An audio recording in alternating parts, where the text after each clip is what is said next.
Good evening, everybody. Welcome to tonight's Monday night edition of Not Another Rangers podcast. And I think Paul said Davy's intros are worth the wait. My apologies, he's not on tonight, so you'll need to save that for another evening. It's been another crazy weekend for Rangers. You know, I was looking into some research earlier on. For the 7th league game in a row, Scott, we have lost 2 goals for the 7th league game in a row. It's very frightening, you know, probably one of the worst defensive records in known history. It's nuts, Gary. Yesterday, as soon as we went 2-0 down, I'm saying to myself, you're going to start playing here in a minute. I know when it didn't happen straight away, but we started to get a wee bit better. I don't know what it is this season. It seems to be we don't really start playing until we concede. It's strange. I don't know if it's a mentality set or just the way we are, or just the coaching thing and management thing. I'm not sure what it is, Gary. If I knew, I'd probably be sitting with Barry Ferguson is, because I don't think he knows either. It's strange, Gary, but yesterday just summed up this Rangers season for me. We had 2 different teams. We had 2 teams. It's actually really baffling. I can't follow this Rangers team up this season. Last couple of seasons, you could see like we're not good enough at times or thing, but this season it's like 1 minute we're world beaters, the next minute we're absolutely awful. And that's in the same game, by the way. We're the same couple of minutes in at some point, you know. So, as I said, we've got a depleted squad tonight, much like the Rangers team yesterday. There is only me and Scott here tonight.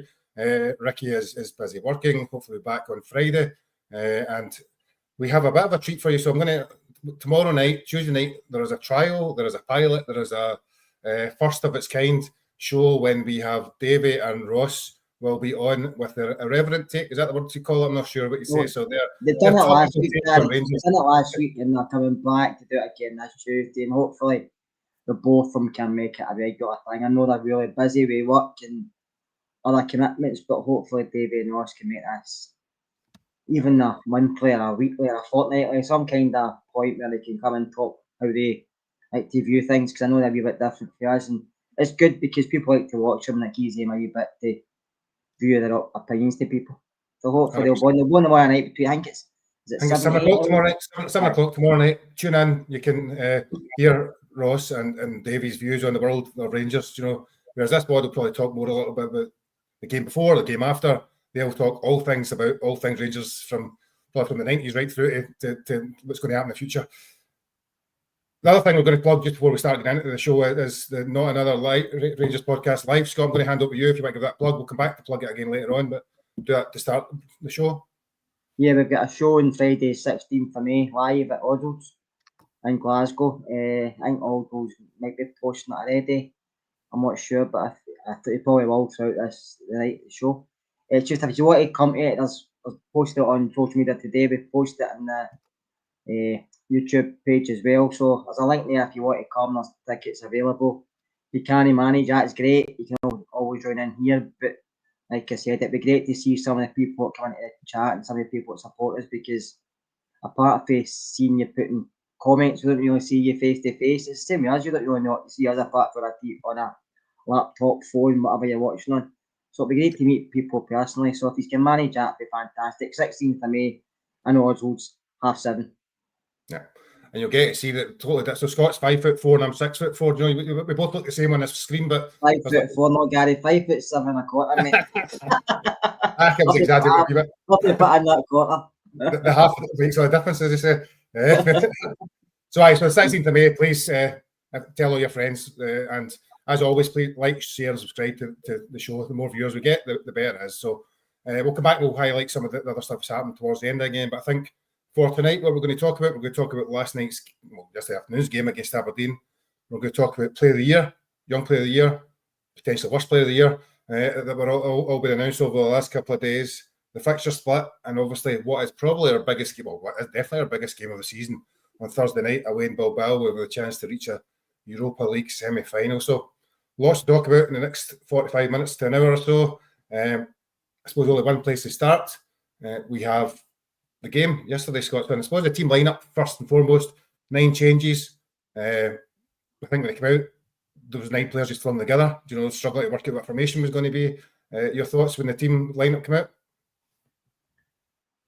Didn't really know, Gary. Gobsmacked. I didn't know what formation we were going to play. I was thinking it'd be great to meet you as well, Scott, just to see on that comment. It'd be great to meet you. You're always watching us. You're one of our regulars. So It'd be fantastic to meet you and get your views personally, because we only see it across these comment sections. So it'd be good to meet everybody. Alexander, I'm not sure there's a link for tickets, but listen, if you want to come on the night, I'm sure there probably will be some tickets there, so you can come tonight. Walter's, just to say to Smudge, Walter's doing okay at the moment. We're just taking it day by day. He's probably, the day's not been one of his best days, but he's doing okay-ish, but hopefully maybe more medication in the morning might feel a bit better. But fingers crossed, we're just taking it day by day. Yesterday, Gary, I looked at that formation and thinking, I think we actually said it, but I didn't know what we were going to play. I didn't know if it was just for the players that was there. It's kind of, we started with the two. Capability calls was McCausland young, but he's been about now a good few seasons. He's not young anymore in my eyes. He should be a first team. He's a first team squad player. He's not a regular, but he's a first team squad player. I thought he struggled really badly. I think Barry Ferguson kind of admitted that. I think Finlay Curtis was superb. I have to say, I know he gets skinned a few times that people keep mentioning, but the boy played out of position. His wing back. Do you know that way? And I thought he tried. I thought he put in a lot of effort. And I think he did put in a good few tackles. His positional play was really good, but I thought when he changed it and went up further up the park, I thought that's when he seen the best of him. But I'd just like to say, the middle of the park, apart from Conor Barron, there was nothing there. Yesterday, Gary, I thought Barami, Danilo and Cortez were woeful. And that's a good space of 13 million quid in there. I mean, what's your take on that? £13 million. I agree.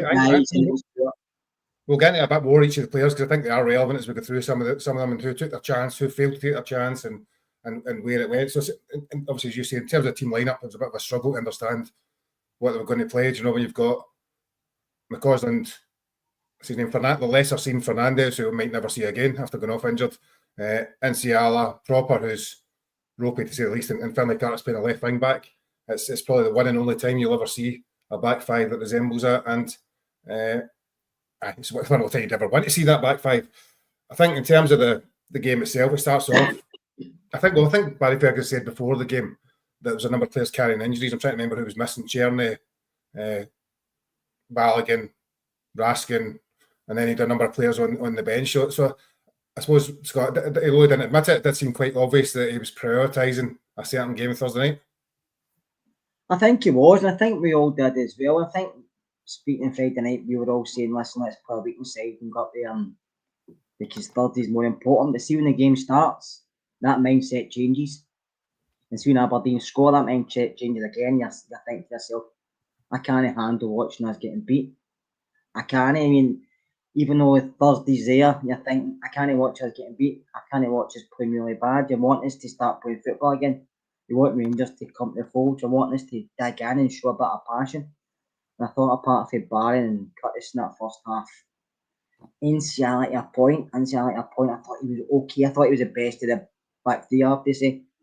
But apart from Curtis and Barron, I thought the rest of the team in that first half showed not a lot. There was no dig, no fight. Agerman was trying, to be fair to him, and he was trying, but he had nobody up top of him. I thought, I don't know, Gary, I just feel for the money that squad's costing, you look at Aberdeen's squad, it's guys for here, there and everywhere that the manager's brought in, plus Nisbet from Millwall on loan because he's struggling down there, and they've got Graham Shinnie, the Timo version of Scott Brown, and they're not a great side, but they work for each other, and that's where this Rangers team fall at times. I know we've done it in the past, especially when we're getting beat. Do you think if you're an Aberdeen fan, you're thinking that, though? Do you not think if you've been 2-0 up with 10 men, against 10 men, and you've ended up going to each, they didn't work for each other? Maybe arguably, they, if you're an Aberdeen fan, you're saying they done all the things that we'd be criticising the Rangers team for. I actually thought the manager changed it for them too much. I thought they subs, and I actually thought they thought the game was over, and they relaxed a bit. They stopped their pressing, and they stopped their. Shinnie was the only one that really kept going, didn't he? The rest of them kind of stopped it to a point, and they took off a big boy. It was up front for them. Or was it up front? It was maybe left or right, I can't remember, but it was a boy. Papagay. Yesterday, I thought he played really well. I thought he tormented us, and then they put on a couple others, and it didn't seem as much. But we get better in the second half because he made the changes. We brought back guys who are regular in the first team. To be honest with you, Fernandes, I don't know if he was injured or he just chucked it. Now that's a mindset I've got about him. I don't know if it was that bad an injury. I just didn't fancy it. I know that's poor saying that about a professional football player. Do you think when just picking them then, Scott, just on average, and I suppose I'm not picking particularly Fernandes, but him, McCausland, Danilo, the guys that haven't been getting a game, do you think that was part of the issue yesterday? Was not the lack of interest, maybe the lack of interest, I don't know how to describe it, but was it just they didn't really have that spark to be there, some of them? Maybe, Gary, but see the thing is, see if you're a fringe player at any team, and I'm not bringing money into this, by the way, because money doesn't matter. You can get paid £1 million to make it a pound a week. It's about your professionalism and about your will to win. Everybody should have a will to win if they're playing any sport. But I didn't feel that with some of the Rangers players yesterday. I felt like they'd rather be elsewhere. And I kind of agree with. I thought Danilo, I know everybody's going to beat his wages he's on or what they pay for him, but that's not his fault. Yeah. But to be honest with you, I think he's been overall a very poor signing because he's not shown what we thought or we were told he was going to. Cortez has just been a bad buy overall. And again, it's not the boy's fault to get injured. But that injury he got should have told us, right, try and get out of this obligation to buy, because this isn't a guy who should be laying a hat on and saying he's going to be the future of this club, because I think since that injury, must be in the back of his mind, Gary, he doesn't want an injury like that. And then Danilo seems to a bit where he's actually not quite confident again, going in for tackles and doing all the stuff that goes with it. There was a little bit of that when he came back. Maybe he did an interview. Yeah, I remember he done that and said he was speaking to somebody about that, didn't he? I don't know, but then you look at Dessers, who's an enigma, because he's like, man, mate, you'll ever hate him, or you like him, or you love him, hate him, and like him again, because he's that type of player. But even though he missed chances yesterday and he had the post at the end, and then when Hadji put the equalizer in, he was really celebrating like a madman. Do you know that way? Because he was so happy with us. He seems to be enjoying playing at Rangers, even though the abuse he gets. He's taking that because he's willing to prove a point to people and say, I can still score goals, I'm happy here. But others seem to be hiding in the shadows, and when they're given their chance, they don't take it. I mean, Danilo points to dugout that week because he was coming on and he never come on. So if I was him yesterday, should have been a chance for him to say, right, I'm going to take my claim here and prove to you I should be playing the first tonight. Yeah. So I suppose the game starts, first 15 minutes, not much happens, Scott. You know, it's quite quiet. Obviously, Fernandes goes off. Tab, who's probably one of the ones that maybe carrying an injury, had to come on. Didn't play particularly well in the course of the game. Now, whether that was carrying an injury, but it just wasn't up to speed of the game, that mindset thing, I don't know. But he didn't have a particularly great game. Didn't look fully into it. But first 5 minutes, nothing much was happening. So then they get a free kick. Leighton Clarkson has good ability at times, to be fair, but the boy's not got a lot of. He doesn't get involved a lot in the games, but he's always been good with dead balls, always been good with crosses and as a pass the ball. Hits a free kick. I've heard various things saying that Kelly should have done better. I'm a bit undecided. I've watched it a few times. I think so. Arguably, his positioning could have been slightly, you can move his feet slightly quicker. But it was a good strike. You know, sometimes you just got to argue it's a good strike, and if we'd scored that goal, we wouldn't be heavily critical of the keeper. It was a very good strike, but when Liam got his hand to it, if you ask him, he probably admitted he was unhappy because he got his hand to it and he got a big hand to it, but he wasn't strong enough to keep it out the net. But Clarkson's getting at his locker. Technically, he's really good, but you say he can hide in games, but he comes up with moments like that. Like we always say, Tom Lawrence, he's a moments player, isn't he? He can get an assist or get a goal, but listen, I thought Liam Kelly done really well yesterday, apart from maybe the free kick, which sometimes I'll hold my hands up and give the boy credit for the free kick because I think it was a well struck and it was in near in the corner. But Liam probably thinks to himself, I got a good hand to that, maybe should have kept it out. But sometimes these things just go in the back of the net and you hold your hands up and say, fair enough. What about then, you talk about Kelly, stick on Kelly for going to the rest of the game. I thought his handling the rest of the game was excellent. You know, there was one time that shot for 20 yards, I think I said to my daughter as I was watching it, Butland would have palmed it out to the guy that was right there, you know, and there was a number at this moment in time, and there was a number of times he caught the ball rather than trying to punch it. I thought his handling overall was really, really good. He did, and he was coming for corners and crowded areas and catching it a couple of times to punch, but he was actually catching them and he was commanding, he was shooting his defenders constantly, and his distribution with the ball was good as well. And Liam Kelly played really well yesterday. I think the jerseys has to be honest with you until the end of the season because he's not really done anything wrong last week or in Sunday. Like, see, you can maybe criticise him for a free kick, but it's harsh if you do, because I think a couple of people said it was a well struck free kick, and that free kick can probably beat a lot of other keepers as well. So just hold your hands up and say he was unlucky, got his hand hit, he was unlucky. But I have to say, commanded the area really well, came out for crosses, either punching or catching him, and yeah, I thought he played really well. He was, especially with the defence, Gary, because the defence yesterday was at 6s and 7s, proper, he was blaming everybody else by himself, and he was useless. And Salah I thought was okay. I thought he was trying to do his job. I thought he was reasonably well. Fernandez, like I said earlier, I think he just chucked it and said, "Now rather Bellsfair." And Tav come on, but I thought Tav was getting beat very, very easily. I didn't look up the speed of the game at all at any point, really. Well, second half, I suppose, as the game went on, it looked probably better. But I suppose that moves us on to then, on the late 30 minutes, I can remember, Ross McCausland, we'll probably talk about him a little bit. He dives in for a challenge that nobody in the right mind on a yellow card would dive in for.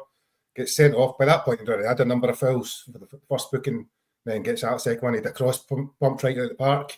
He had a number of wayward passes. I suppose, it was one of those games where it's potentially the worst 40 minutes of football I've seen from MD, which, and obviously as a Rangers man coming through the academy and obviously desperate to play for the club, you don't want to be critical, but it was abysmal, to be brutally honest. But all the time I've seen Ross, I've always kind of stuck up for me because I've always wanted him to do well. I mean, I've seen him in the youth team a lot of times, and to be fair to me, always done okay. He's never a standout in youth side, but he always done okay. He came into the first team and he done reasonably well at times, especially in Europe. He always done okay. But yesterday, I'd probably say it was his worst 45 minutes or worst, whatever, how many minutes it was he stayed in the park. 35 minutes in the Rangers jersey. There's a lot of that on his shoulders, probably most of it, but a lot of it's to do with the way he was told to play. To me, he's not a full back. I know he's kind of, I think, come on, played him at wing back at one point, didn't he? Yeah, in a European game, and he get took off. But he's old enough and experienced enough now to know he's not a young kid, as people say. Don't make that second challenge. You're on a yellow card. You're not going to get away with that second challenge. Even if you're going for it, it's a yellow card, so you're going to be sent off. Just let him go. But he never, because he was desperate to win the ball and he rushed in to get it and he couldn't get it. Ferguson did say in the radio he's probably should have took him off before he did. He never. So it's probably, he said it's probably a bit of his fault. But listen, I wish Ross all the best, but I just do feel Rangers are too big for him, Gary. I feel somebody mentioned there, Middleton, probably the same, probably like Fraser Aird and Greg Wild. They come in, they do really well to a point, but when you want them better, they're more consistent level, they're not good enough. To me, Cole McKinnon's a better player than Ross McCausland and Cole's out and moan it here. Also, boy at Livingston on one. Go on again. Robbie Fraser. Robbie Fraser, he's a better player as well, even when he plays on the other side. I just think Ross is at a level where he can't go any further, and I think probably Championship, Lower League, Lower Premier League, lower levels in England, I don't feel he's good enough to go any further Rangers, and it's sad to see, but I just feel that's where his career's going. I don't think he's took that step to go any further again. Yeah, no, I think you're right. I think last season he had some decent spells. I mean, obviously needed to work on a lot. He would cut inside a lot. His final ball wasn't great, but this season, for whatever reason, he's not played consistently enough. I mean, he has. His performances haven't merited him staying in the team, or even more often not getting by the half time, isn't it? So I think that's been disappointing. And sadly, if you're not cutting it, you don't really have a future. No, he's not cutting that at all. And see, James said we'd take 100,000 for him.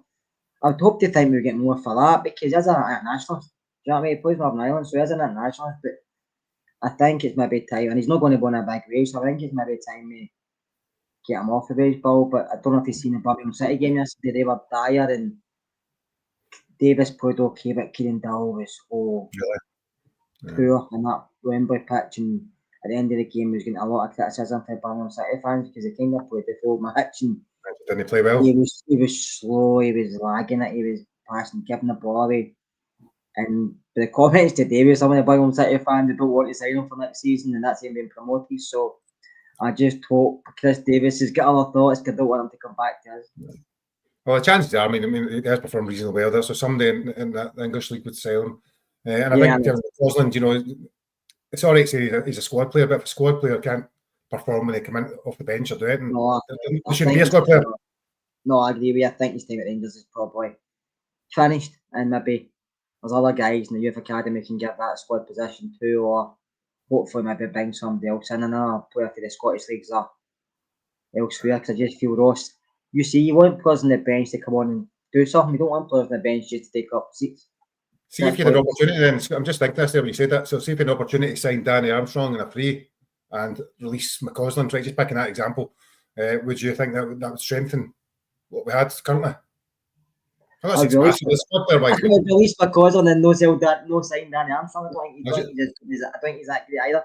I'd rather, like I said in my comment before, I'd rather give Paul McKinnon a chance. I think he's better than both. Is he in loan or is he away altogether? I thought he was away altogether. He's on loan. No, he's on loan, yeah.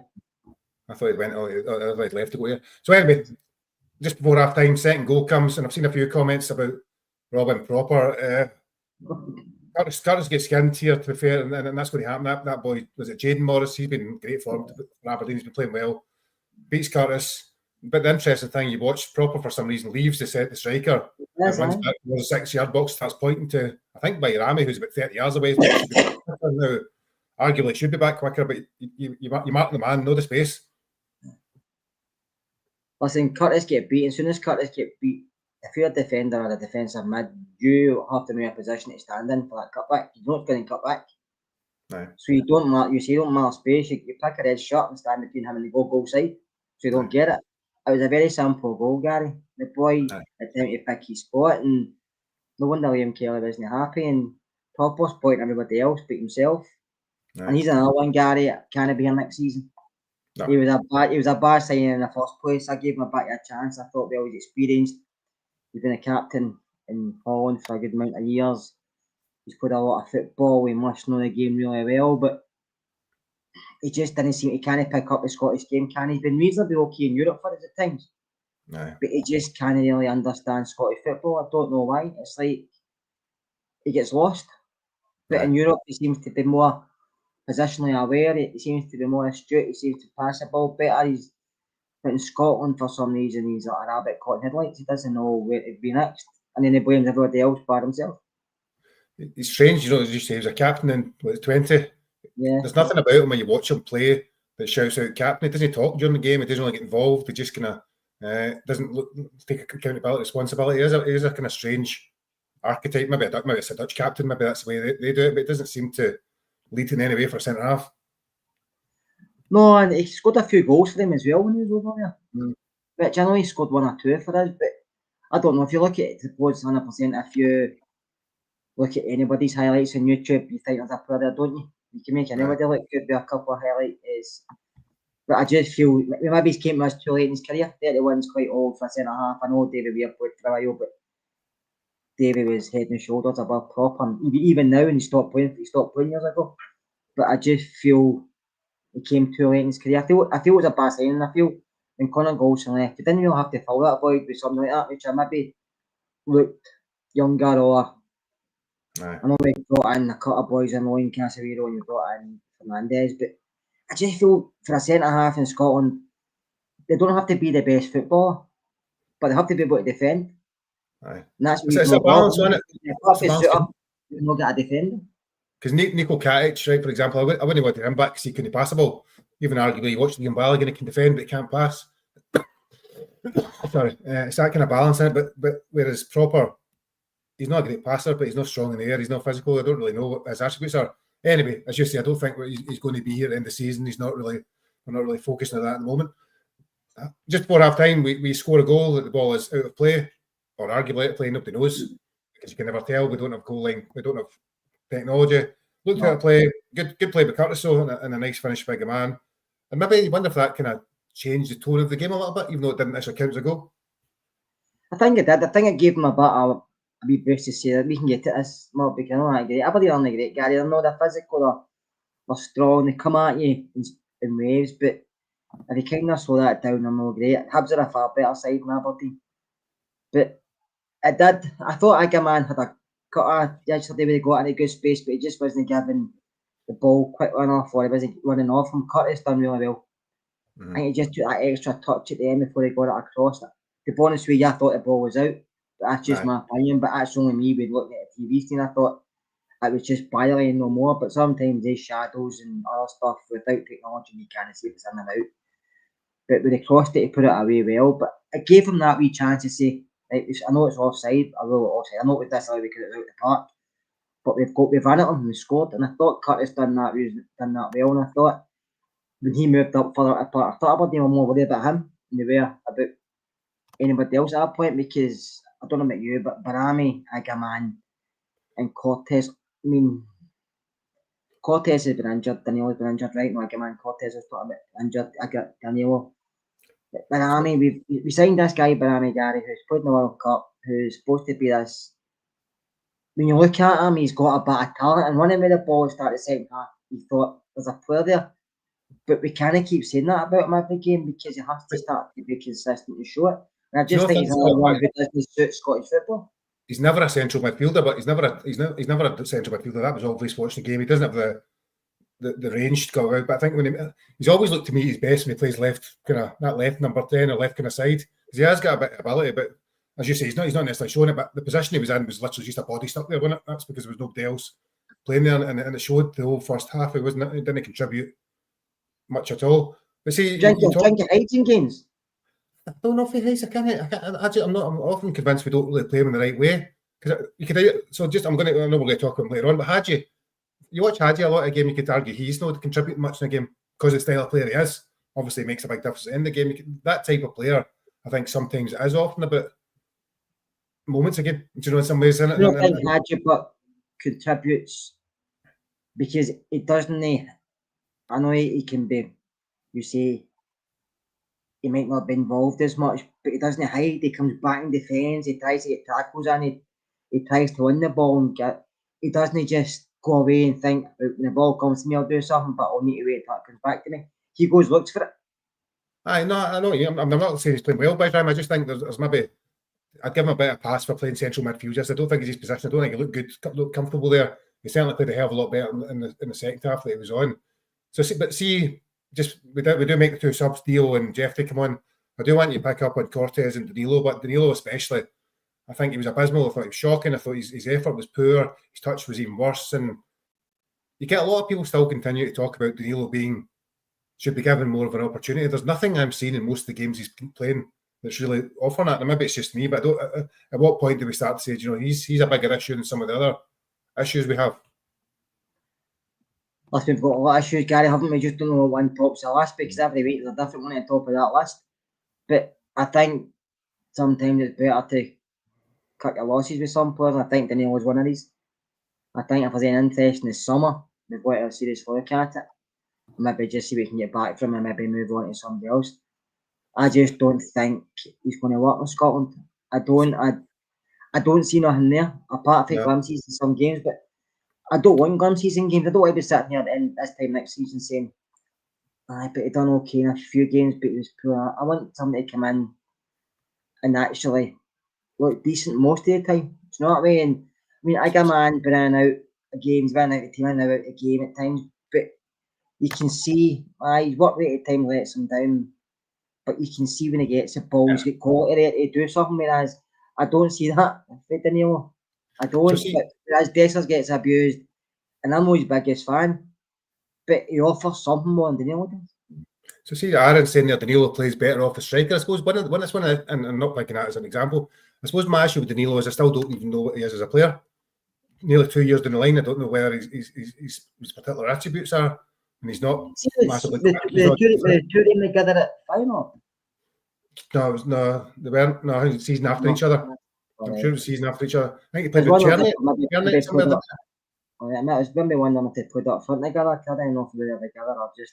Sure, the season afterwards, but I thought. I don't know. People obviously are interested. I'm not sure if it's that the case, but he was really, really poor. Cortez, I thought at times showed the odd wee touch, and you maybe get, but not enough. I feel sorry for Cortez because I say it's not his fault. We put money down from the clubs, agreed that, and if they didn't get injured, we don't know what we'd have seen. But I just feel sometimes cut your losses. Munich done it with Pullman, didn't they? They had to pay a wee bit of money and they went elsewhere. I think if there's any way we can get out of that deal, I would get out of it, Gary, because I don't think Cortez is suited for the Scottish game. I think he maybe be better playing back in France or maybe a smaller league, because I think that would suit him better. He has got some nice touches and his balance is decent, but I still don't think he's strong enough to play in it. SPL's a strange league, Gary. People slag it off and say it's crap, it's a family, blah, blah, blah. But it takes a special kind of person to come up here and prove a point. A lot of people have failed, it's come up and slagged it off and then come up and thought, this is harder than I thought.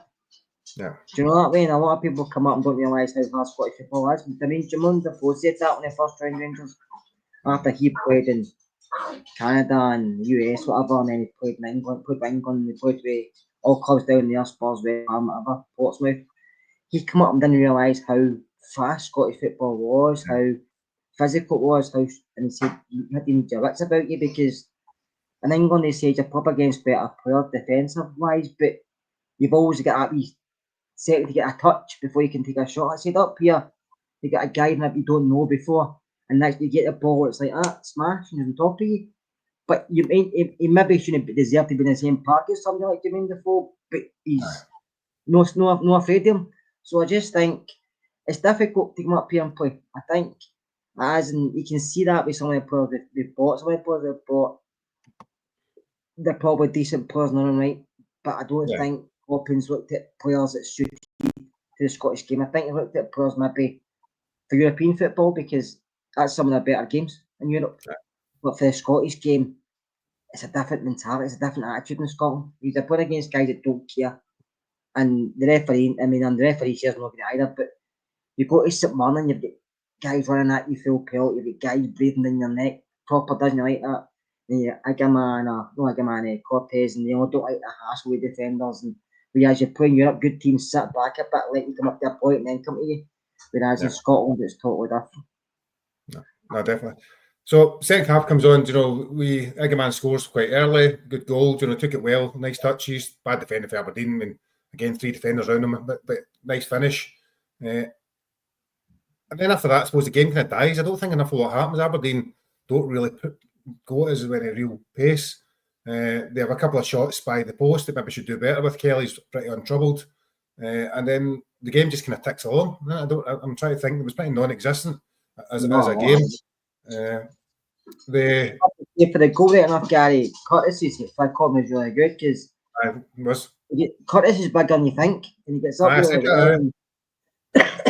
Hagerman's first touch made it, but his close control keep it away. Because once he was in the box, they couldn't tackle him because his feet's that quick. But as soon as he pulled out to the left-hand side, they cut it back. The keeper, no chance. That was a great finish. That's somebody who's got a bit of quality to do that kind of score that kind of goal. He didn't down and smash it. So it's what he can do, but we need to see it more often. I think we will, but we need to see it more often. No, definitely was a really, really good goal. I mean, his all-round game, he didn't really get involved. He wasn't involved massively in the game. It wasn't one of his better games, but really good bit of skill and as you say, good finish. The football's changing that much, Gary. I mean, I keep seeing people on social media here now, podcast saying, he didn't do this, didn't do this. But see, you look back, people in the comments, you look back at McCoy, Boyd. Sometimes he didn't do a lot in games. But Boyd would get a hat-trick, McCoy would get 2, or he'd come on this League Cup final, score an overhead kick and win it at Celtic Park against Hibs. You know what I mean? And it's like, back then that was appreciated, but now because all the stats and data and stats and running all these things, it's everything's like that. He's only had 14 touches. It's like Alan gets abused with a lot of touches. Listen, if Man City don't want Haaland, I'll happily take it in Rangers, because I think we've got a barrel up here. He could have 10 touches away white, just no 5 will end up in the net. It's that interesting one. I've heard this a few times across different pods recently, that Haaland has made Man City a worse team, Mbappe's made Real Madrid a worse team, and all these wins because having the best players has actually made the worst teams, because it doesn't suit the styles and all that sort of stuff now. We're all very tactic driven, information driven, and all the other stuff that goes with it, whereas good players should be good players. As you say, Chris Boyd couldn't control the ball. I mean, his touch, his passing was a wolf. We'd sit beside each other and just criticise his move, his stuff, but he can score goals. His movements are brilliant around the box. He knew what he was doing in terms of that, get space. And we do worry too much sometimes about what people can't do as opposed to what they can do. It's across the board in football, isn't it? It's always a talking point. People don't look at positives in football anymore, don't you know? It's always negatives. Everybody does it, and then you look at players, we always talk about our negatives, we don't talk about our positives. And I'm not saying there's many positives for proper Danilo or Cortez at this moment, but we always focus on players' positives. We never focus on what they offer or what they can do or what they've done. It's always, aye, but they can't do this, aye, they can't do that. They got a preconceived idea about it. You've got to keep proving that idea that you've got from the start. You know, keep reinforcing what you believe, irrespective of what happens with it. Maybe arguably Dessers is a good example at times, isn't it? People just continually use the same examples. Anyway, game goes on. There's a goal disallowed for Aberdeen. I'm not going to get into massive detail because rules are the rules. That's the hand. Whether you think it's a good rule or not, it is the rules. If you score direct from the ball hitting off your hand, that's unfortunately what happens. But that gave us a bit of a glimpse of a chance. 5 minutes into injury time, and we get the equalizer. Wasn't expecting it. I looked at the clock. Maybe it was 94 minutes and 30 seconds, and I think it's back in Kelly's goal. Panel Park, lovely bit of play with it, and Hadji, but also with Dessers, his movement. You know, this is one thing we don't talk about a lot. His movement's brilliant. Gets into space. I've heard people criticise him for not scoring the volley from 20 yards out, which I think was a little bit harsh. But hits the post, and then Hadji is a great finish. I thought the chance he had before that, he should have done better with, but I thought I was unlucky. He hit the post, but it came for the Hadji's ball, didn't it, over the top, and came for Hadji's ball over the top onto Dessers, and it was a good bar run, and he ran me on, he knew where to go down the channel, and he ran in and got it in front. He was unlucky. He hit the post, listen, he was unlucky. He could have got in the net, if he went by, but he hit the post. He came back out, but Jeffrey got it, and he left it off to Hadji, but Hadji just hit it. I don't know if you watched the Roma game last night as well. The boy Sol scored a goal, and it was very similar. Hadji's, as soon as he got it back, he just hit it beside the foot and went in. And that was very similar to what Hadji scored yesterday. Aberdeen, he got it back for Jeff, and he just hit it first time, he whipped it across. And sometimes that's all it takes. That's 9 out of 10 times I might go wide, but that's what Hadji's got in his locker. Don't any other player in the park that took that shot like that. Yeah. I think maybe took another touch or maybe looked for another pass. But Hadji knew, listen, this was kind of last minute, we had to go for it, and listen, as soon as I hit it, I knew it was going in because he hit it sweet as anything. No, definitely. And it's great. I'm reading the comments, you know, it's that, I think there's a couple of ones, CGM 55, Dessers, a strange one. I thought he could have took the ball, and I don't know why he shot from 20 yards on the volley.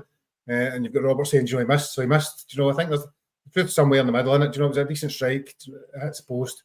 But if you're through and goal, you've also arguably got to hit the target. So you could take that in many different ways you want. It gave us a 2-each draw. Aberdeen fans obviously very deflated. The usual, when you score a last minute goal, you kind of see it as a victory, moral victory in some way.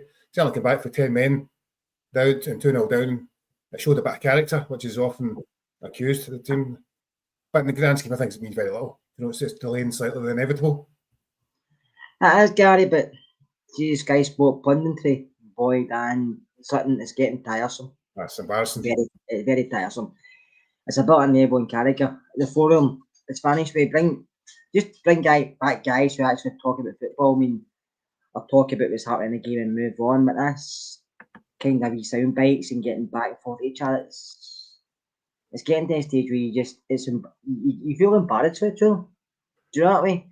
I think that's like see like Roy Keane and guys. I think there's a lot of that going viral. Just show me clips of them saying controversial stuff. The thing is, see when Roy Keane started, Gary, I thought he was quite a good pundit, right? But see now he's obviously turned into very. He's got caricature about the right against Man United for some reason. Yeah. And Gary Neville's involved. He's got his finger in every pie, so he makes money off everyone. So he just had to be involved. Yeah. Carragher is okay to a point, but he's the same as the other two. It gets tiresome. You want something different, and you want guys who are different. I don't see the thing is, see when Neil Lennon was doing the punch, I thought he was actually okay. I thought he was okay. Neil McCann was always good. So Neil McCann was really good. Paul just said that Lennon. I thought Lennon was quite. Stelian Petrov was always decent as well. He was quite. He just spoke about the game. It wasn't like a circus or a pantomime, like Alistair says. It was just speaking his point about the game, moving on. Whereas James McFadden tries to do that way, but then he gets involved with that too, and he tries to kind of stuck in the middle. You don't know what way he's going to turn. Do you know what I mean?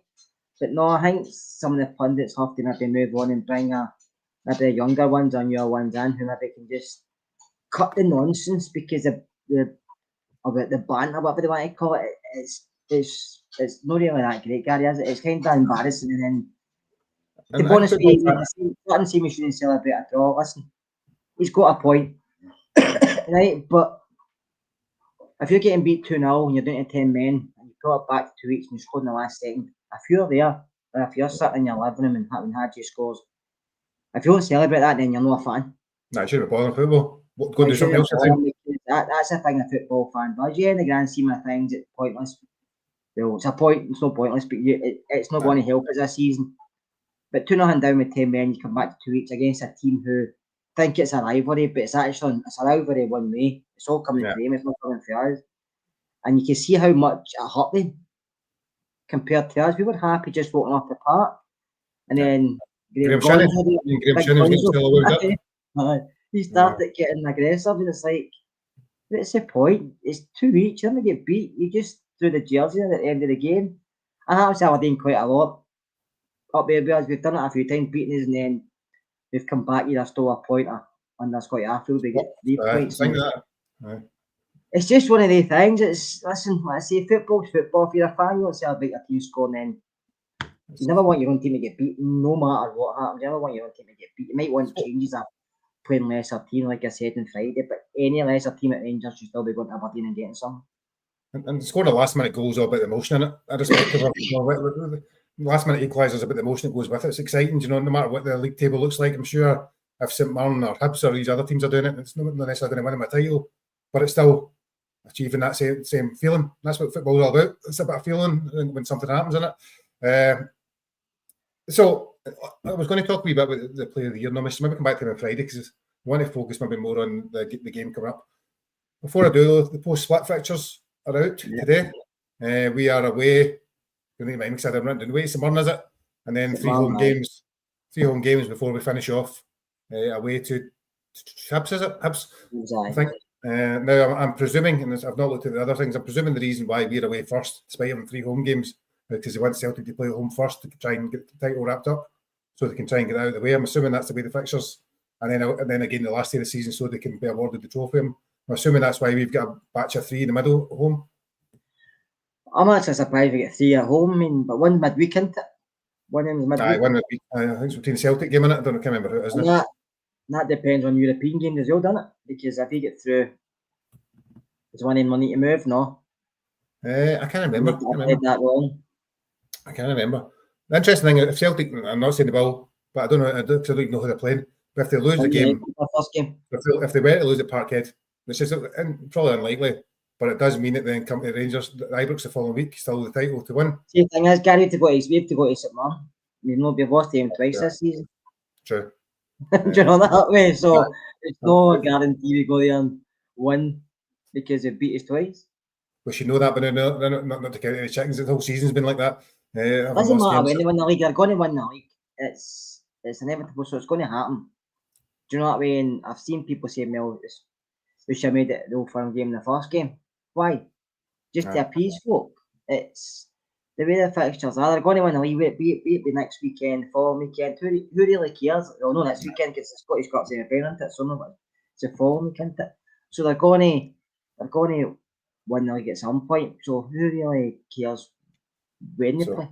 I think Smoke's saying that if we get to the semi-final, play Celtic in between the games, so maybe we'll play a weekend team for that game as well. Then just to play a reserve side for that one.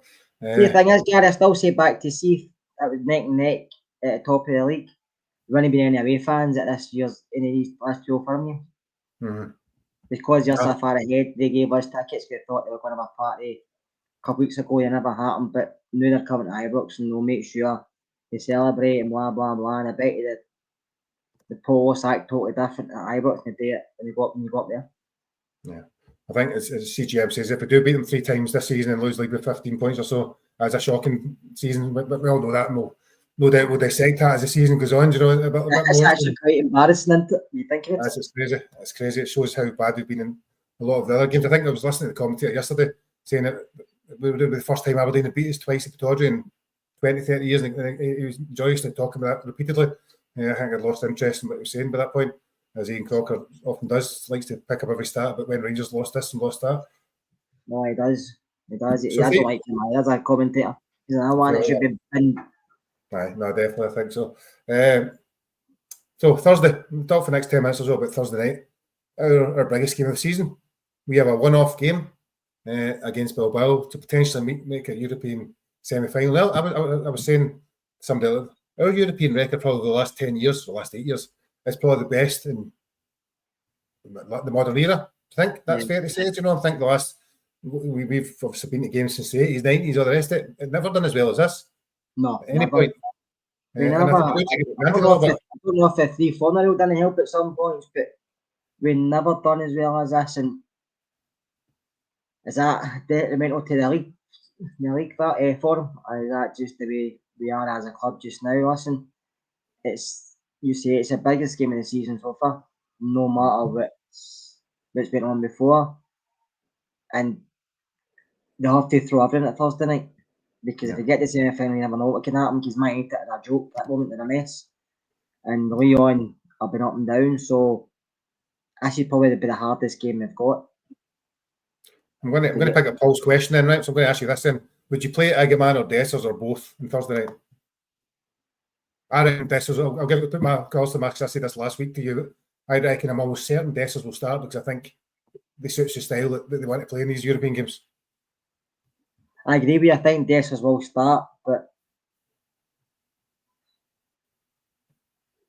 I'd rather play Egeman myself, but I do feel Barry, like I said on Friday night, Barry will dine in Dessers Hill. He'll take the Dessers Hill till his job's finished at the end of the season. And I think Dessers will start. I just don't know who will play left side. So I'm going to go through the team, right, try and get you back some of these things. So just on Dessers, one thing I would say, people, I do like to defend him just because we like to criticise him. Is he not up there the top goal contributions in the whole Europa League? Him and Tierney are up there near the top. So he has had a good Europa League campaign, I think, to be fair to him. Listen, Gary, he's done me on Europe, but just my personal opinion, I would always go with Egeman, but that's just my personal opinion. So let's start from the back end, right? So just because that was one of the questions there. Looking at the tactics then, so I suppose we've obviously Cropper's out, as is Sterling now. So when you're looking at your back 5-3, back 5, back 4, how do you see it working? And who would you play? So I like the 3 with the 2 wing backs. But I don't know if I get 3 we could play across the centre. You get Suter, Balogun, but who would you put in it? And Ciala? Ciala or Tav, really, and it's all the 2 options. Tav would have to be wing back for me. Not Redvan? No, I'd play Hefty. Not Redvan at right, I mean. He has played in the right a couple of times.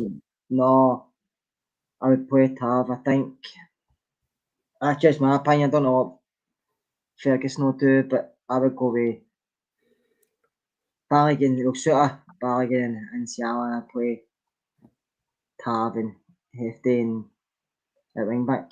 The Kelly and goals. So I think CGM has put there. I'm assuming he's got Redvan right back and Jeffrey left back. Maybe the way he's written that, which is 5-3-2. It's probably not far off what the team will be. I think looking at it there.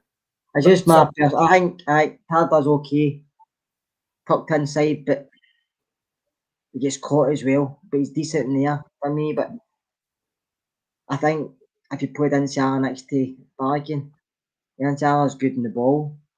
He's comfortable passing the ball to the back, but I really feel Balogun's not the best. Do you know that way? So, and there is Redvan, to be fair. So I would actually, I would still go with Tav as wing back. I think Tav at wing back gives you that out ball as well to Tierney or Dessers if Dessers are putting up top making the runs.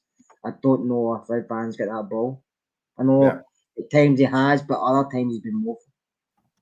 He's so inconsistent. You know, you watch him like the Celtic game, Redvan Watson. I thought his heart's brilliant. He's working up and doing that park. Then he plays the next game, he's falling over the ball and it's going at the park. You know, he's so hard to understand what he's doing. You know, and he's obviously maybe carrying injury as well, isn't he? Because he has been.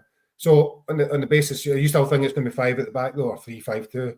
I think you have to go because I think one of them. I think Nico Williams got injured, didn't he? The weekend. Other one is Inaki Williams. Inaki Williams, aye. So Listen, that's where their pace is. They get pace and they get a bit of power. I think we have to go 3 at the back with 2 wing backs dropping deep or going forward. I think we need 5 across the back at time to defend. I don't think we can go over 4 and concede early. I think if we do, the tie could be over. I think we need to go. We've been used to in Europe and think we need to go and kind of, I'm not saying shut up shop, but keep it tight. We don't keep things tight. We probably want to keep things tight in first. We'll probably go 2-0 down and start playing good stuff. But no. I think Ferguson's depends who he's got at his disposal. Listen, if his guys are injured, they're willing to play through the pain barrier for one game, maybe miss the next league game, that's fine. But I think he's got to play his best players available. And to me, that'd be 3 big boys in the centre and then Tav and Tav. I'm not the biggest fan of you defensively, but he's got the pace. I thought yesterday and Sunday he done better. I thought that header he came across. I thought it was a really good clearance, by the way. No, excellent ground clearance. He's been caught a few times with that ball, but yesterday he got it and headed it. And he put his head in. He put his head away where he could have got injured, and he got a slight knock, but he was okay. But I think if he starts to do that, he'll become a better player because he's got the pace, he's got the athletic build, he's got the attributes in terms of what should be potentially really good football. He's passing and crossing a bit better, but defensively, if he can be more aware, I think he could become a really good footballer. Yeah. Do you know what frustrates me? I don't know if it's a confidence thing or it's been coached out of him. The fact that he's run sideways, or he goes back more often than Barisic nowadays, and he's got that pace and ability to go forward, but it doesn't seem to. That's some weird top players, but because when Bonner came in, never done that at the start. Then he started doing it all the time. But it's different coaches, so is that still? It's a strange one. I just don't get it because you watch him and think he's taking the guy on. The way Rangers play. It might be. Is that coming for the captain? He's been there all that time. Maybe. I'm sure Tav runs the team fully. He tells them how to play. So moving into midfield, then. So we'll assume Raskin and Dio's going to play. The third one of that 3 is potentially Bailey Rice or Barron. If Rice is fit, and by all accounts there wasn't much of an injury in the end, he's not looked really bad when we were there last week. Would you go with Rice at the number 6 and push up Raskin I thought yesterday Conor Barron was superb. He put a lot of game yesterday in there himself. I thought he was really, really good. And I know it was against his former club, and I don't get the booing of players. Do you know what I mean? Yesterday, Aberdeen booed him. I know we've done it in the past with players. I don't get booing them because usually when you boo somebody, it makes them play better. See, if you ignore them, they don't like it. They don't boo somebody constantly because next minute they score against you or something. But I thought he done really well yesterday. But to be honest with you, I think I would go with Rice. Yeah. But because we're away from home, they want to keep it tight, and if Dio's in there, because Dio missed the first game, didn't he? The suspension, I think he might bring Dio back in and leave Rice out and go with Raskin and Barry. I actually think he might go Rice because I think Rice can sit deeper and allow Raskin's energy and Dio's energy to push up onto the midfield a bit better. I thought Rice was really good down there, Gary. I thought he's a big boy. He's known as for a boy that age. He's he's strong. He's physically. He's tall. Good passing range. His passing range is excellent. He plays with his head up, and he's always aware what's round about him. I'm not saying he's the greatest tackler because he reminds me, Gary, Michael Carrick in a way when he plays football. Michael Carrick wasn't the greatest tackler, but he's always Sean Goss there. Remember him? no. Sean Goss, he used to sing. No, I just feel the way he carries himself in the park, the way he strides with the ball, the way he looks for a pass. But he doesn't go in for these passes where the crunchies and nips the ball away from people. It just reminds me of a young Michael Carrick. No, he looks. I mean, I've not seen a lot of half as what Michael Carrick is and get himself a very good career by the way. So we're working then. That's moved us up front. So are we assuming he's going to go with the same kind of style with Czerny playing off a striker and Dessers, as we think it's probably going to be? Probably aye. Again, it's all based to be fit. I thought Dessers and Czerny. I think they're he's two go-to men. I think that's where he'll go to in the European games. Yeah. I think he likes both of them. Like I say, I think Barry's going to die in the Dessers Hall. He very rarely criticised him when he was on Go Radio. Now and again, but he always praised him, for his work ethic, for his no hiding when he was missing chances. He kept coming back for more.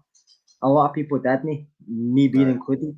But I think that's how he rates. And I think what you see them now on a day-to-day basis in training, I think he likes what he sees. I think he likes the boy's attitude. He doesn't let things get him down. And listen, everybody's different. Everybody's got different favourites. Everybody looks at players differently. And I think Barry's going to go to Dessers and they'll go to Cherney because you say they've done really well in European campaign. Yeah. So, in terms of that, there's a few comments from different people. Hadji, I know Hadji obviously the weekend. Do you think they find a place for him somewhere? I wouldn't be surprised if maybe he did because I think Hadji's done really well last week. I think he done well when he came on. I like Hadji. I'm not going to sit here and say I don't. I've been critical in the past, but like I said, Chelsea, Gary, even when he's not playing well, he still tries to contribute. He puts the tackles in. His work rate really good to get his back, and yeah, he's not the quickest. But I think the other project, maybe a wee bit better project about him. I think you see the best of Hadji. And to be honest with you, for a guy who's remaining, his contract's coming to an end, he could just have sat on the bench and seen it out. But he's actually still fighting for his shot. No. Whereas you've got other guys who are signing longer contracts. I don't know if they're interested or not, but Hadji's still fighting for that shot. I know he's maybe going to move on in the summer. He probably will. But he doesn't have to do that. I know he's still getting paid, but at the end of the day, he's still a player. But he could be away with his agent saying, get me that. See if there's anybody interested in me in Spain, Italy, France, whatever. But he still want to fight and he still committed and said about leaving. He still loves the club. He still wants to be here. I know that can be a cliche, but he's not hiding. He's still putting himself out there, which is good to see because we've stood by him at times. I know Clement treated him on the club at the board to treat him a bit like shit with his contract situation. But since he's come back, yeah, his form's been inconsistent, but like I say, he never hides. He's always there, even if he's not playing well. He doesn't really hide away from things. So I'm trying to think if there's any other ones that probably the dilemmas. Although when Tom Lawrence disappeared off the earth, but he might have been one if it'd been fit. Never know what happened to him, no? Does he get injured or was he talking to teams or was he just... I'm assuming he got injured. He scored the goal, didn't he? And then did he score? He scored then. What's against Dundee? I haven't seen him since. Yes, it was. And he's not seen since, so who knows where... Did he get lost in Dundee? I'm assuming he's injured, but they've not really asked. They've not really said anything about it. But I don't think there's... And obviously ones that Danilo, Rami, guys like they've not done enough to really make them give him a starting berth. So I think the team... Agaman and you said Agaman and Hadji. They're probably... Agaman and Hadji's probably the only two, maybe Rice or Barron. They four. Red Van maybe depending if he plays. Butler's not going to start it, you know. No. I think they'd be daft because you played Kelly yesterday. You're assuming you're trying to get him match fit. Do you think this is the end of Jack Butler at Rangers? It's a tough one because a new manager may come in it, so it depends really what happens at the end of the season. And again, the problem is if he's getting paid so much money, he's actually, I've not seen it, but I've seen a tiny wee bit. He was on a podcast, didn't he, with Ben Foster today, I think it's just been released. And he does talk about the pressure of playing for Rangers, how you could play for a team in England and it doesn't matter sometimes the result, but there's definitely something different about, it. I was recorded a couple weeks ago, but I'm not listened to it yet. I've seen clips of it, and I think Ben Foster, I think he must say on it very similar to when he was at Man United. When he went there, he didn't realise the pressure when you don't win, because usually if you get a draw or make a mistake, it's forgotten about. But at teams like that, it lingers and lingers and lingers, and then it gets to you up here, and then you end up. I think that's the problem with Butler, ability-wise, he's got ability, but it's a mental thing that worries me in it, because I think that's where his problem is, and it's a mental issue that's his issue just now. His form's dropped so badly, but technical abilities, he's obviously got a level of ability that there's always a bit of a hope. Could he come back? But seeing at his age, do you think that's going to have a clear for him? Yeah, I think that's the way you're inbuilt by that point. It's hard to say. I think you're probably right. I think his whole career's been ups and downs because I'm arguing. Almagega made mistakes. We know that Almagega made mistakes. Andy Gordon made mistakes. Stephen Kloss made mistakes. I remember far back as Peter McCoy, and he made mistakes. When Billy Thompson, when he came in, Theo Snelder made mistakes. Ali Maxwell made mistakes. Lionel Latizi was constantly making mistakes. Do you know what I mean? But Neil Alexander made a few, but Neil Alexander done well. But then you get Cammy Bell, who made a lot of mistakes. And I think it's how you cope with that as a keeper, because keepers do make mistakes. Keepers get remembered, things like penalty shootouts when they save the winner or something like that. But if you're playing a game and you lose it 1-0, 2-1, and it's a goalie mistake, it's remembered. But if you're a striker and you miss 10 chances like Dessers, but you scored a winner, the chances are kind of put in the back burner because you've scored the winner. I think it's, and Aaron is right, McGregor.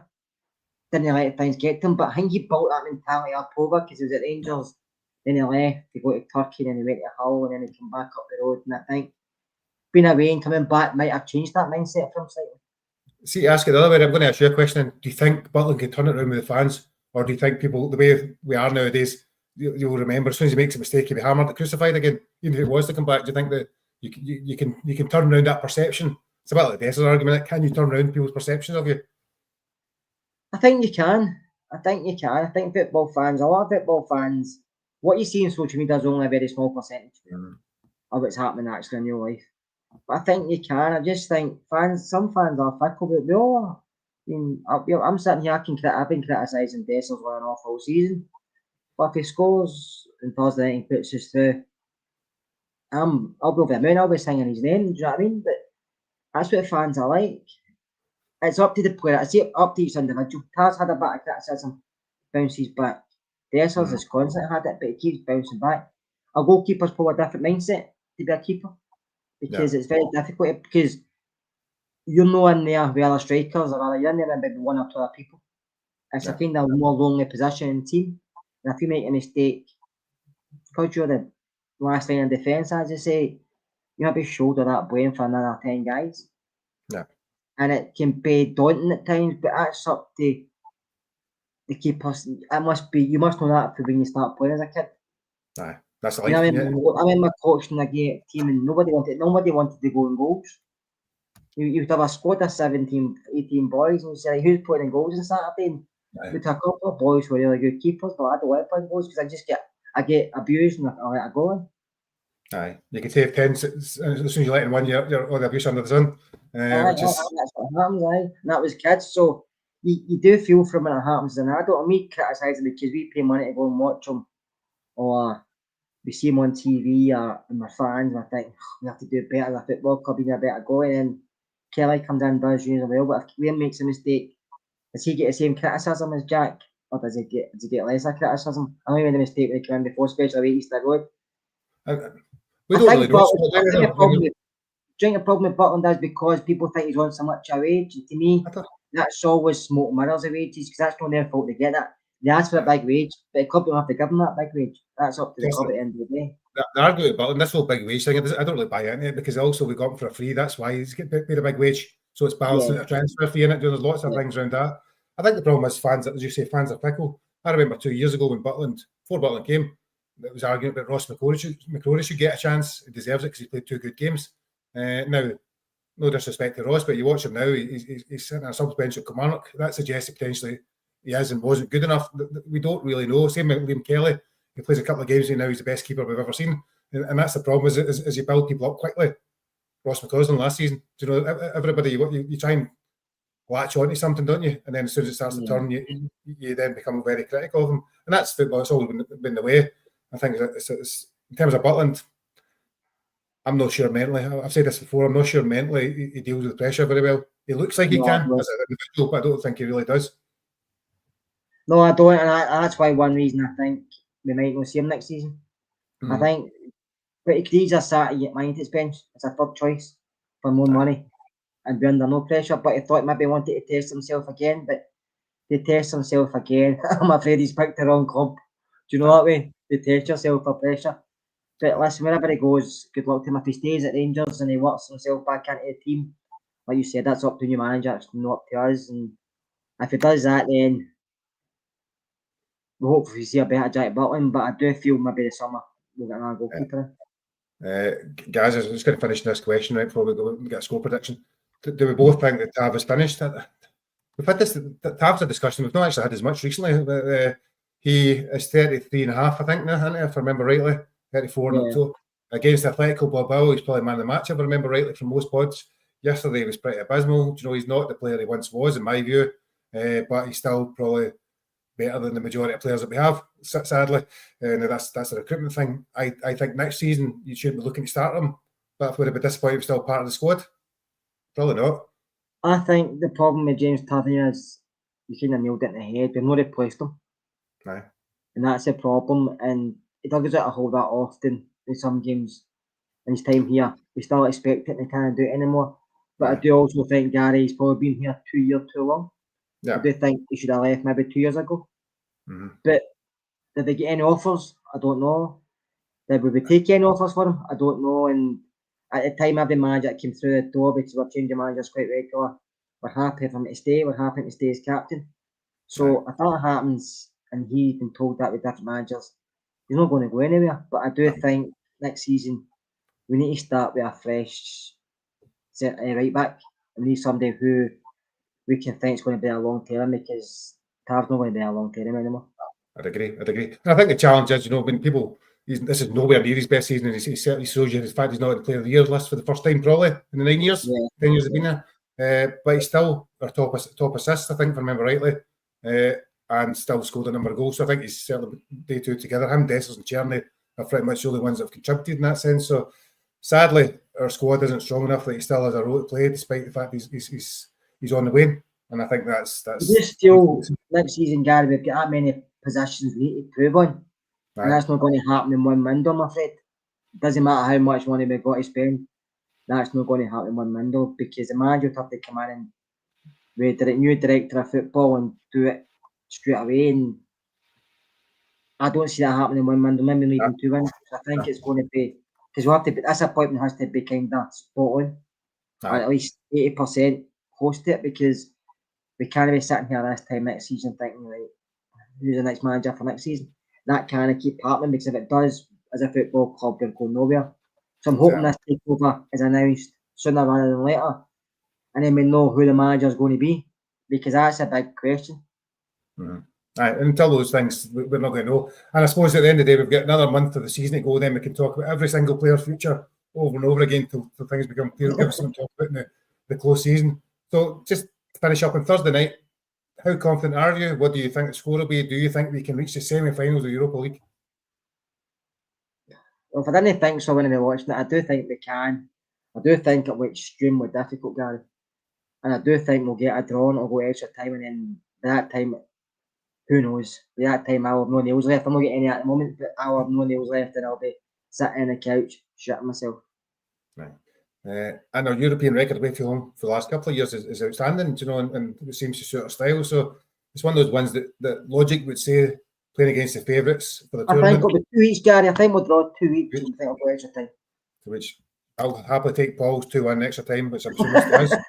So I'll take that. You genuinely don't know. I've sat incredulous watching some of the games as they bang down goals from nowhere. It's really hard to judge, but I think Bilbao are the favourites. Strong team. It's at their home ground. They've obviously aiming for a final at their home ground. The odds are stacked in their favour, but we've shown time and time again in Europe the last couple of years we can beat any team. We have, and listen, all I say is anything can happen, especially in Europe. For us, anything can happen. If it was a league game, I'd probably say we're going to get beat, but in Europe, we don't know what Rangers will turn up, because it's a Thursday night, and usually a Thursday night we seem to play quite well. All I'll say is I hope the referee's strong, Gary. I thought the referee last week was poor, and I hope the referee this Thursday's stronger than the guy was last week, because this day does make me quite loud, quite passionate, and I know the finals there. I don't want them to get any more favours than they did last week, because I thought the referee was abysmal last week. So I hope the referee's stronger than he was last week. Aye. If that referee was there last week, he's one of the best meant to be in Europe, the Conference League final a year or two ago as well, but European refs can be strange, as we talk about a lot. So we're coming to the end of the pod. We just to finish a few things, just a reminder for those that maybe didn't hear at the start. Tomorrow night starts a brand new show with Ross and Davey on at 7:00, when they will talk all things Rangers and with lots of different context, probably less formal, less discussion, and maybe a little bit more opinionated. Maybe that's the best way to put it. More out there than me and you. Yeah, Ross and Davey, they're good. They see things from a different perspective than me and you do, but they're two diamonds, and it'll be a great pod to listen to two guys go night. So if you're about, give them a listen. If you can't about, listen and catch up, because you do give views and opinions that you think you might agree with, you might not agree with, but it'll be a good listen. So we'll be on tomorrow night, and also just to remember everybody, we've got a live show on Friday the 16th of May at Oswald's in Glasgow. It's for ourselves. I think I'm going, Gary's going, Ross, Davy, possibly. I think he says there's a good chance he will be, depending on his shift rota, and we've got a few other people coming, we've got a couple of guests coming, so it should be a good night, and a good, like I said earlier, good to meet people who watch us regular, or even just people who turn up just to say hello. But it'll be a good night, good laugh, and or some raffle prizes, etc. So if you can get yourself a ticket, that'd be great. Yeah.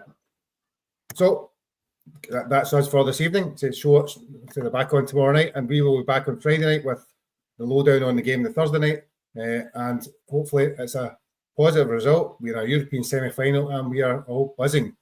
We will see you again then, and thanks for watching, everybody. Good night.